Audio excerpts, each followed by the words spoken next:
اپنے لیے سیکھا ہوا عمل ہے۔ اور تیسری بات، پیارے پیغمبر علیہ الصلوۃ والسلام اپنے چچا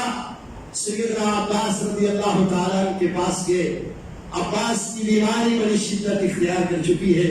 اور میرے بھائیوں اس سے اللہ سے ہمیشہ پناہ مانگتے رہنا چاہیے۔ میرے بھائیوں جب انسان تکلیف میں ہوتا ہے، جب انسان مصیبت میں ہوتا ہے، پھر بہت سارے غلطیاں اس سے سرزد ہو جایا کرتی ہیں۔ اللہ سے پناہ میں اپنے آپ کو پناہ میں رکھنے کے لیے دعا کرتے رہنا چاہیے کہ اللہ رب العالمین اس طرح کی آزمائشوں سے، اس طرح کی بیماریوں سے، اس طرح کے حالات سے وہ اللہ رب العالمین ہمیں محفوظ فرمائے۔ بیماریوں کی شدت بہت سارے الفاظ زبانوں سے نکلوا دیتی ہے، اس لیے پناہ سب سے بہتر ہے۔ اللہ کے نبی کو عباس چچا کہتے ہیں، فرماتے ہیں میرا بیٹا موت ہی آ جائے، میں فوت ہی ہو جاؤں، دنیا سے چلا ہی جاؤں، میری زندگی ختم ہو جائے۔ پیارے پیغمبر علیہ السلام فرماتے ہیں یا عم، میرے چچا جان، لا تتمنى الموت، موت کی تمنا نہ کرو۔ وجہ کیا بتائی؟ فرمایا دیکھو اگر تو تم نیکوکار ہو اور تمہیں اللہ زندگی دے گا، تمہاری نیکیوں میں اضافہ ہو جائے گا۔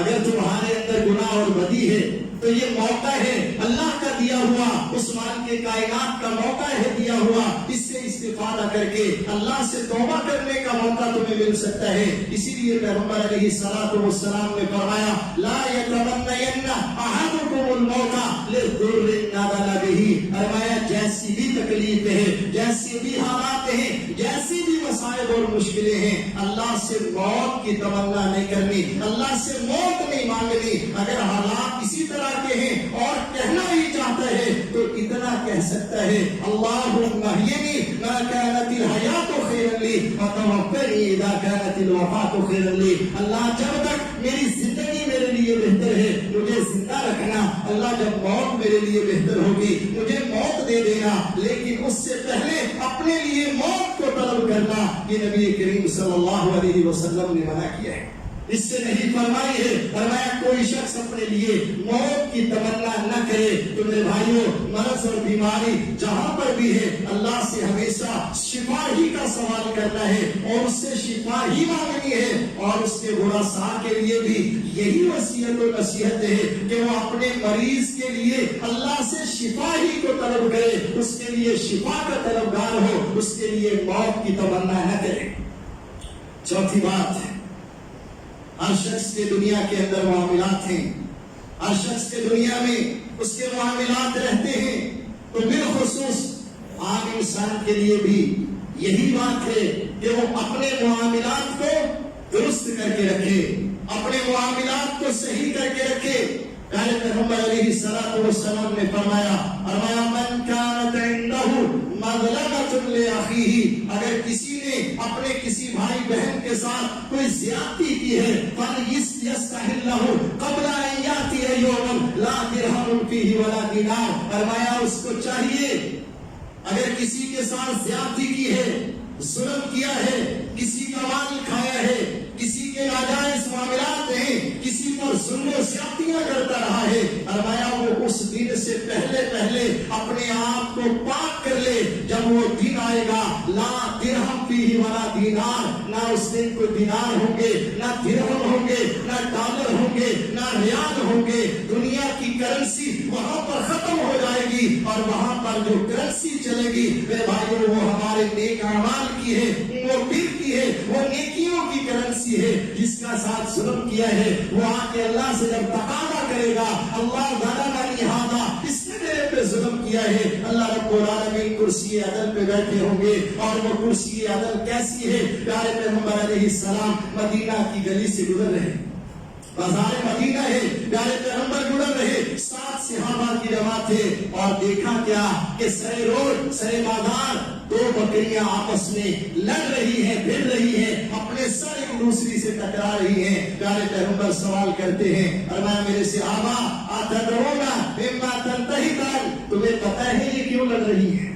یہ آپس میں کیوں لڑ رہی ہیں؟ اللہ کے نبی نہیں پتا، فرمایا تمہارے رب کو پتا ہے کہ یہ آپس میں کیوں لڑ رہی ہیں، اور وہ اللہ رب العالمین اس قیامت کے روز جب کرسی عدل پہ بیٹھے گا گا تو وہ مالک کونین ان دونوں کو اٹھائے گا، ایک سینگوں والی ایک بغیر سینگوں والی۔ اللہ رب العالمین سینگوں والی کے سینگ چھین لے گا، بے سینگ والی کو سینگ دے گا، اور اللہ کہے گا اسی طرح ہی اس کو ٹکر مار جس طرح دنیا میں اس نے تجھے ٹکر ماری تھی۔ اگر تیرے ہاتھ کے اندر آج اقتدار کے سینگ ہیں، اگر تیرے پاس اختیار کے سینگ ہیں، آج قوت کے سینگ ہیں، آج تجھے کوئی پوچھنے والا نہیں ہے، آج عدالتیں اور کچہریاں تیری مانتی ہے، پولیس تیرے تابع ہے، تو جس کو آرڈر کرے تیری مان جاتا ہے۔ لیکن یاد رکھ نبی کریم صلی اللہ علیہ وسلم نے فرمایا تھا من کان کانت له مظلمة لأخيه، اگر کسی پہ ظلم کیا ہے تو اپنی موت سے پہلے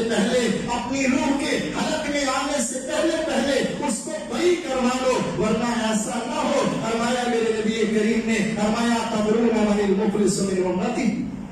کہا میرے صحابہ جانتے ہو میری امت کا سب سے کنگال آدمی کون ہے؟ اور اللہ کے حبیب اللہ درہم لہ ولا دینار، اس کے پاس دنیا کی جائیداد نہیں ہے، مال نہیں ہے، دولت نہیں ہے، زر نہیں ہے، اس کے پاس ڈالر ریال سونا چاندی نہیں ہے، اللہ کے نبی وہ کنگال انسان ہے۔ فرمایا نہیں المفلس من امتی، فرمایا سمجھ لو میری امت کا سب سے کنگال آدمی وہ ہے جو قیامت کے دن بڑی نیکیاں کر کے آئے گا، بڑے حج کیے تھے، بڑی زکاتیں دیتا تھا، بڑے صدقات و خیرات کرتا تھا، بڑے مسکینوں کی مددیں کرتا تھا، بڑے بڑے نیکی کے کام کرتا تھا، لیکن دنیا میں اس کے ظلم کا جو کوڑا ہے وہ بستا رہتا تھا۔ یاتی قد شتم ھذا وظلم ھذا واکل مال ھذا، اس کو مارا تھا، اس کو گالی دی تھی، اس کا مال چھینا تھا، اس پہ زیادتی کی تھی۔ اللہ رب العالمین نے ان سب کو بلایا ہوا ہے، اللہ ہم پہ ظلم ہوا ہے، اب اس کا بدل کیا ہے؟ مالک کونین فرشتوں سے کہیں گے اس کی کتاب کھولو، اس کی کتاب میں اس کی نیکیاں لکھی ہوئی ہیں، اس کی نیکیوں میں سے اس کو اتنے وقت تک دیتے رہو جب تک وہ راضی نہیں ہو جاتا۔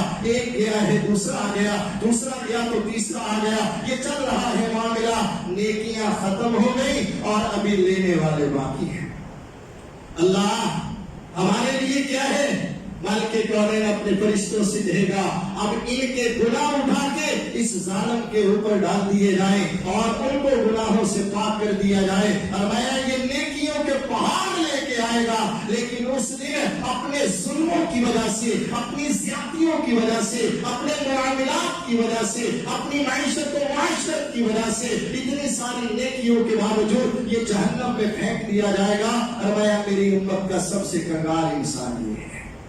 سب سے کنگال انسان یہ ہے کہ بڑی ساری نیکیاں لے کر کے آیا لیکن اس کے پاس کچھ نہیں بچا۔ اسی طرح میرے بھائیوں ہر انسان کو اپنے قرض کے معاملات کو درست کرنا چاہیے، اپنے قرض کے معاملات کو دیکھنا چاہیے۔ اگر وہ قرض اس نیت کے ساتھ لیا ہے کہ میں نے اس کو واپس کرنا ہے، اس کی مکمل تحریر موجود ہونی چاہیے۔ اپنے اقربا میں کسی کو یہ وصیت کر دینی چاہیے۔ زندگی کا میرے بھائیوں ایک لمحے کا پتہ نہیں ہے، اپنے اقربا میں،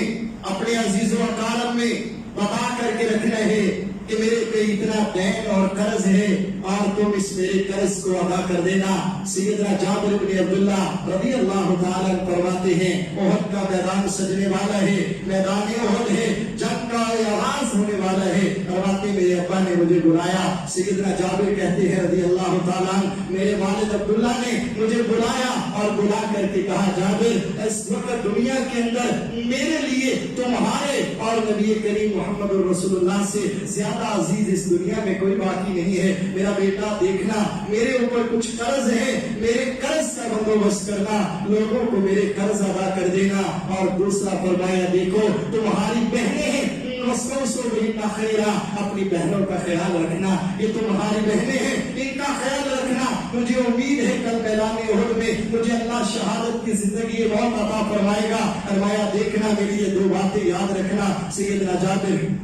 رضی اللہ تعالیٰ والد دنیا سے چلے گئے، مالی اعتبار سے کمزور تھے، اتنی پاور اور ہمت نہیں تھی۔ پیارے پیغمبر علیہ السلام کو جا کر کے عرض کیا اللہ کے نبی میرا والد دنیا سے چلا گیا، اس کے ذمہ قرض تھے، لوگ قرض لینے والے قرض مانگتے ہیں، اللہ کے نبی میں کیا کروں، میرے تعاون اور میری مدد فرمائیں۔ فرمایا اچھا تمہارے باغ سے جب کھجوریں آئیں گی تو مجھے بلا کر کے، میرے آنے سے پہلے کسی کو معاملہ نہیں کرنا، مجھے بلا لینا، سب کو